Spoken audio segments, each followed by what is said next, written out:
An economist walks into a bar and he says to the bartender, "I'll trade you this wedge of cheese for a beer." Why the heck would I want that cheese? The economist says to the bartender, "Because it's Gouda for your business." It seems like politicians and business people are always talking about the implications, good or bad, of trade with other countries. But before we talk about trade across nations, we should define what exactly is trade, who is it that trades, and why do they do it?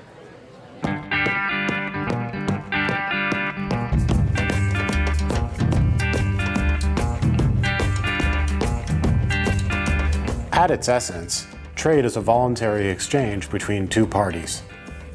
I give you cheese, and you give me beer. Or in today's world, I give you money, and you give me beer or something else. The word trade generally conjures up images of two people meeting at some outpost in years gone by and exchanging some goods.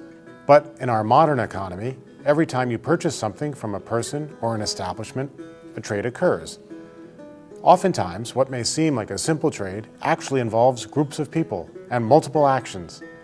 For example, if you walk into a bar and order a beer, you hand over cash and you get a beer. In that case, you're trading with the bar owner. However, the owner of the bar had to purchase the beer from a brewery. That was a trade of cash for kegs of beer. But to have beer he can sell, the brewer had to pay his employees. That was another trade, money for work. And the brewery owner also had to purchase equipment and barley and hops. And all of these purchases were trades of cash for goods and services. This chain of purchases, all involving individual trades, shows us that trade is essential to the functioning of a modern economy and something we find worthwhile as a society. But that takes us back to the question of why. Why is trade so essential? Why do we trade? Why do we trade? Why do we trade? Why do we trade? Why do we trade? Why do people trade in the first place? I mean, why doesn't the bar owner simply make his own beer? For that matter, why don't I just make it myself and avoid all of this trading business? What exactly is it about trade that makes trade worthwhile? Why do people trade? It turns out that the reason we trade is that it harnesses the power of our individual differences. We are all born and mature with different interests and different skill sets, whether that's brewing beer, making cheese, or in my case, teaching economics. And each of us only has a fixed amount of time in our day and in our life.